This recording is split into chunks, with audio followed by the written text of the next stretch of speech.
This problem asks us that given that we know that x equals 0.5 or x equals 1/2 is a 0, it asks us to factor a polynomial f of x equals 2x cubed minus x squared plus 2x plus 1.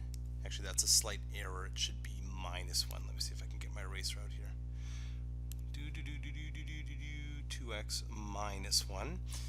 Okay, so if we are asked to factor this polynomial, if you look at it very closely, actually, it turns out this one could be done by factoring by grouping, but I'm going to use the fact that 0.5 or 1/2 is a 0 in order to do the long division, just to practice one of the skills that might be a little bit more complicated.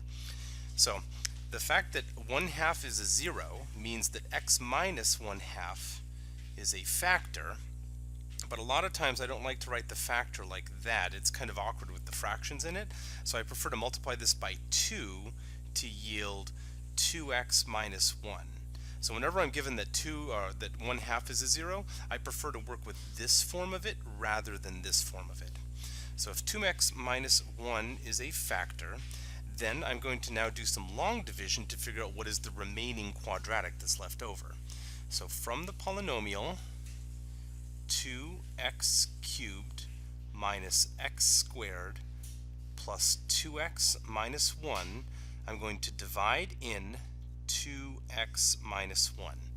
So first I need to think if there's anything that I can multiply by 2x to yield 2x cubed, and that would be an x squared. X squared times 2x is 2x cubed, and then x squared times 1 is x squared. So then when I subtract this off, you can see that the 2x cubed minus 2x cubed is 0, and also the negative x squared minus a negative x squared is also 0, so everything ended up canceling out. So I'm just going to carry down the last two pieces, which is a 2x minus 1, and then what do I multiply 2x minus 1 to yield 2x minus 1? Well, that of course is plus 1.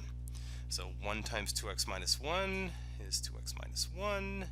Subtract that off, they're identical, so that leaves me with 0.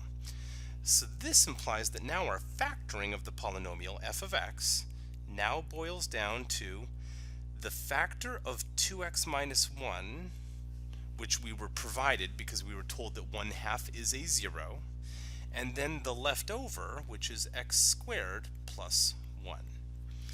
Now, x squared plus 1 doesn't equal 0 in the real numbers, so according to the way this problem was written, this is actually our final answer. But as we progress through this unit, we're going to learn about the complex numbers, including the imaginary unit, the imaginary number, and then we will be able to factor this just a little bit further. But for the purposes of this assignment, 2x minus 1 times x squared plus 1 is our final answer.